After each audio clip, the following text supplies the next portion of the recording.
Do ponto de vista social, do ponto de vista de uma comunidade, não há dúvidas que a mulher é absurdamente mais importante que o homem. Isso é matematicamente simples. Imagine que a sociedade sofra uma catástrofe natural qualquer, uma guerra, uma doença, alguma coisa que mate 90% dos homens, mas não mate nenhuma mulher. Fácil ver que, matematicamente, é possível essa comunidade repor sua população em uma geração. Não estou dizendo que isso vai acontecer, nem que seria algo belo e moral, mas se você fizer a conta, vai ver que é possível sim.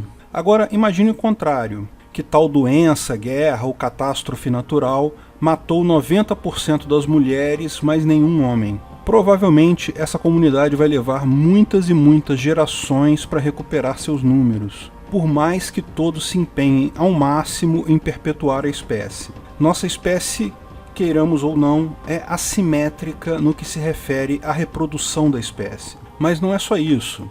Ninguém espera que homens sejam iguais a mulheres porque, de fato, cada indivíduo é único. Mas, quando vemos estatísticas sobre homens e mulheres, é fácil perceber diferenças.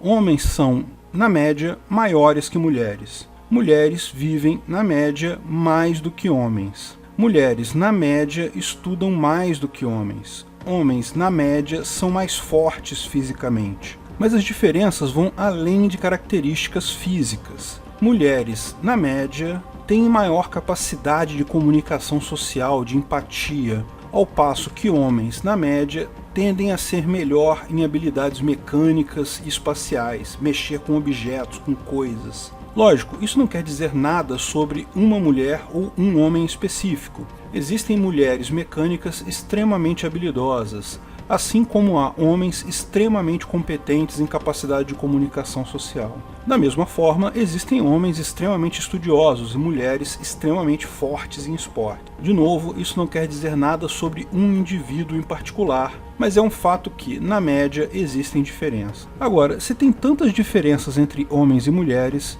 será que não seria esperado encontrar diferenças na média de salário? E o que significa, afinal, essa diferença?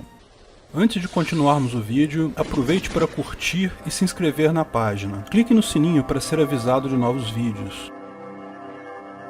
Existe diferença salarial entre homens e mulheres? Sim, lógico, estatisticamente existe a diferença. Em pesquisas em vários lugares do mundo, ela varia entre mulheres ganhando 40% menos que homens até ganhando 5% menos. Aqui no Brasil, segundo o IBGE, em 2016, a diferença está um pouco abaixo de 24%. Não há questão nenhuma aqui, a diferença existe. Os institutos de pesquisa têm metodologias testadas e validadas, e os resultados são consistentes em várias pesquisas em vários países. Existir a diferença existe. O problema é o que significa essa diferença, porque essa diferença refere-se à comparação do salário por hora trabalhada de todas as mulheres em todas as profissões, em todas as empresas, comparado com o salário por hora de todos os homens em todas as profissões, em todas as empresas. Essa pesquisa não diz que uma mulher trabalhando na mesma profissão que um homem, com o mesmo tempo de experiência, ganhe 24% a menos. É um erro encarar assim. Na verdade, é bem pouco provável que exista qualquer diferença entre duas pessoas, um homem e uma mulher, que trabalhem na mesma empresa, na mesma profissão, com a mesma experiência. Se isso acontecesse no Capistão, se o patrão pode pagar menos para a mulher pelo exato mesmo trabalho, ele passaria a contratar só mulheres. Mais lucro é sempre melhor. Com a demanda por mulheres crescendo e a oferta fixa, naturalmente o custo de trabalho da mulher vai crescer. A tendência é isso se equilibrar no mesmo valor exato que o homem. Mas mesmo hoje em dia, aqui no Bananistão, existe uma lei trabalhista que proíbe isso. É a chamada equiparação salarial dos artigos 460 e 461 da CLT, que existe desde a época do fascista de estimação de todo o antifa brasileiro, o Getúlio Vargas. Se houvesse uma única mulher ganhando menos que um homem na mesma profissão, na mesma empresa, com a mesma experiência, facilmente a mulher podia entrar com uma ação de equiparação salarial, apontando o homem como paradigma. É causa ganha. Então é preciso ter em mente que estamos comparando genericamente todas as mulheres com todos os homens. Lógico, a diferença salarial entre gêneros é um problema, mas é um problema menor do que dá a impressão num primeiro momento, certo? Não é que exista uma mulher trabalhando exatamente o mesmo que um homem na mesma profissão e ganhando menos. Apenas na média de todas as mulheres contra a média de todos os homens é que tem essa diferença. Ainda assim é um problema, lógico. Se você é uma mulher que trabalha, é desanimador saber que há uma grande chance de você estar ganhando mais se fosse um homem. Poxa, é injusto isso. Evidente que é um problema. Para atacarmos esse problema, é importante entender o que causa essa diferença.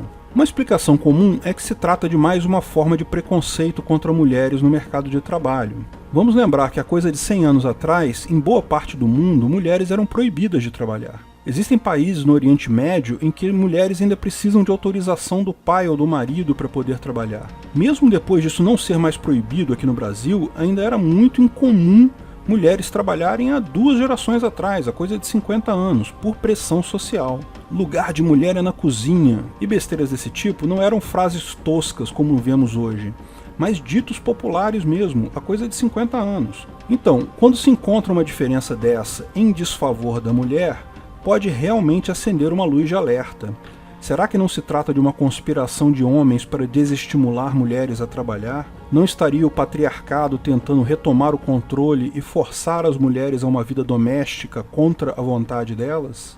Os estatistas aqui de Banânia podem alegar que hoje, no guardanapo sujo deles, não há mais nenhuma lei que discrimine contra mulheres. Deve-se notar que há várias leis que diferenciam entre homens e mulheres, por exemplo, tempo de licença maternidade, idade para aposentadoria e vários outros pontos. Mas pode-se dizer que esses pontos favorecem as mulheres. Pelo menos é isso que alegam os dispositivistas. Não há mais leis contra as mulheres. Na ética libertária, lógico, mulheres têm exatamente os mesmos direitos que homens. Ou seja, direito à autopropriedade, a propriedade privada dos bens que vier a se apropriar primariamente, ou transacionar com outras pessoas de forma legítima, direito de usar violência para repelir e compensar violações de propriedade. Exatamente o mesmo direito para ambos os gêneros. Mas será que é essa igualdade que importa? Existem, de fato, 2 tipos de igualdade quando se fala de justiça social: a igualdade de oportunidade e a igualdade de resultado. Você deve lembrar da figurinha do pessoal assistindo a partida de beisebol em cima de caixotes, não é? Alguns chamam de igualdade de resultados de justiça ou equidade, ou outro nome pomposo qualquer, porque querem vender a ideia que é preciso dar mais recursos para algumas pessoas para compensar alguma dificuldade física dessa, como baixa altura ou pouca idade. Mesmo que tenhamos igualdade de oportunidade na ética libertária, isso, evidentemente, não garante igualdade de resultado. Isso quer dizer que nós, libertários e anarcocapitalistas, não achamos importante a igualdade de resultado? Não importa pra gente que algumas pessoas ganhem muito mais do que outras? A gente não tem dó do menininho penetra que não consegue ver o jogo sem pagar ingresso? Não, de forma alguma não é isso. Lógico que um mundo mais igual é sempre algo desejável. A questão é que a praxeologia é clara em apontar que a igualdade de resultado absoluta é impossível. O máximo que podemos almejar obter é a minimização da desigualdade de resultado, ou seja, sempre vai haver alguma diferença. E isso faz sentido, até o mais ferrenho comunista sabe. As pessoas são diferentes entre si, têm capacidades diferentes. Algumas vão fatalmente se dar melhor na vida do que outras. Se mulheres e homens, na média, têm diferenças estatísticas mensuráveis, é esperado que o resultado médio dos salários também apresente alguma diferença. Ou seja, querer a igualdade absoluta entre pessoas é um objetivo inatingível. Se há algo viável para buscarmos, é minimizar a desigualdade possível. Ou seja, buscar aquela situação em que as diferenças de resultado sejam as menores possíveis. O ponto central da economia libertária é que a forma de atingirmos essa situação ótima, ou seja, a diferença mínima de resultados, é justamente pela igualdade de oportunidade. Porque qualquer mecanismo imposto coercitivamente visando compensar diferenças vai imediatamente causar desigualdade em outro ponto, num grau maior ou ainda pior que a desigualdade que buscou corrigir inicialmente. A sociedade humana, lamento informar, é muito mais complexa e dinâmica que 3 penetras tentando ver um jogo de beisebol. Os 3 penetras facilmente chegariam num acordo, até porque o cara alto vai ficar desconfortável subindo num caixote, Ele tem altura para ver o jogo, melhor ele ver do chão mesmo. Ninguém precisaria fazer nada naquela situação. Não faz nenhum sentido o dilema apresentado ali. Se você começa a tirar o caixote das pessoas contra a vontade delas, elas vão tomar outras ações para evitar o roubo de caixote. E isso vai levar a mais desigualdades no longo prazo. E não existe um grupo de pessoas com conhecimento capaz de calcular quantos caixotes tem que tirar de quantas pessoas para dar para outras. Por mais bem intencionado que as pessoas sejam, é impossível fazer essa conta, como explicamos no nosso vídeo sobre o comunista Thanos. Vão acabar causando mais desigualdade do que encontraram. Mas se deixarmos só os direitos básicos e não fizermos nada, essa diferença salarial entre homens e mulheres não vai acabar nunca. Vamos ter que conviver com isso? Não há nada que possa ser feito? Bom, vamos analisar os motivos da diferença salarial entre homens e mulheres. Embora eu não tenha encontrado pesquisas brasileiras explicando isso, existem diversas pesquisas em outros países do mundo, particularmente na Europa e nos Estados Unidos, sobre esses pontos. E as pesquisas apontam que o principal aspecto para a diferença salarial é a profissão escolhida. Lembra, a diferença salarial existe quando se mede todas as mulheres e todos os homens. E o fato é que existem profissões que pagam mais do que outras. Também é notório que homens e mulheres têm interesses diferentes. Eu vivi isso na pele. Na minha turma de engenharia, de uma turma de 60 alunos, haviam 4 mulheres. Toda festa na engenharia era uma festa da salsicha. Me falaram que isso diminuiu de uns tempos para cá, mas ainda há muito mais homens na engenharia do que mulheres. Na faculdade de Direito é o contrário, embora a diferença não seja tão acentuada assim quanto na engenharia. Há claramente um pouco mais de mulheres do que homens. Existem outras profissões, como enfermagem, que a relação mulher para homem é muito grande. Há muito mais mulheres na enfermagem do que homens. O fato, mensurado em pesquisas tão bem conduzidas quanto as que apontam a diferença salarial, é que a maior parte dessa diferença se deve à escolha da profissão. Mulheres, na média, tendem a buscar mais profissões na área de humanas, lidar com pessoas, não com coisas. Homens, na média, tendem a buscar profissões na área de exatas, lidar com coisas, não com pessoas. Lembre-se que não estamos falando de uma pessoa, mas de uma média estatística. Lógico que há mulheres apaixonadas por coisas, que detestam pessoas, e há homens que amam o contato com pessoas, não gostam de mexer com coisas. Mas a tomada de decisão média da população, a tendência é clara. De fato, existem pesquisas que mostram que essa tendência pode ser observada em bebês com 6 meses de idade. Meninos bebês focam mais em imagens de coisas, enquanto bebês meninas focam mais em rostos de pessoas. Trata-se de uma característica inata. Embora, novamente ressalte, essa tendência existe apenas na média. Alguns bebês meninos vão gostar mais de faces, alguns bebês meninas vão gostar mais de coisas. Só a média que aponta esse resultado. Além disso, em todas as profissões, os homens estão muito mais dispostos a profissões degradantes e que envolvam risco e força física. Carregadores de carga, trabalhadores em mineração, segurança patrimonial. Mulheres tipicamente buscam carreiras com mais segurança e ambiente limpo. O problema é que risco paga bem. Um mineiro de carvão trabalha duro num ambiente arriscado e sujo, mas ganha um prêmio por isso, porque se não ganhar, ninguém vai querer esse tipo de serviço. Nas pessoas com curso superior, profissões na área de exatas, aquelas que mexem com matemática e com coisas, pagam melhor que profissões que lidam com pessoas. Nós vivemos em uma era tecnológica, em que todas as indústrias que giram em torno de novas tecnologias fazem muito dinheiro. E com isso, profissões de exatas, ciências e tecnologia, matemática e engenharia, STEM, como são chamadas em inglês, têm maior demanda e acabam pagando melhores salários. Quem vai para a área de exatas acaba sendo recompensado. Essa diferença na escolha de profissões é o que faz a maior parte da diferença. Retirando esse fator, ou seja, comparando-se salários de homens e mulheres com a mesma profissão, a diferença cai para alguma coisa entre 5% e 7%. 5 a 7% ainda é uma diferença significativa, mas lógico, é muito menos que 40%, 24%, que são as figuras originais. Os fatores seguintes em importância para a diferença salarial têm a ver mais com a postura em relação ao salário. Homens tendem a ser muito mais agressivos, correr atrás de promoções, buscar outros empregos, pedir aumentos. Embora essas coisas tipicamente façam pouca diferença, uma vida inteira profissional com mais insistência e mais agressividade acaba levando a maior parte dessa diferença remanescente. E a maior prova dessa motivação para a diferença é que essa diferença é maior em países desenvolvidos, no primeiro mundo, e menor em países menos desenvolvidos. A diferença salarial entre homens e mulheres praticamente não existe na Tailândia, Índia, Paquistão e outros países pobres, mas é enorme na Coreia do Sul, Alemanha, Noruega, Suécia. Sim, o Brasil tem uma diferença salarial entre gêneros menor que a da Suécia. Sabe por quê? Porque aqui no Brasil e em outros países pobres, mulheres continuam preferindo profissões que lidam com pessoas, sem risco.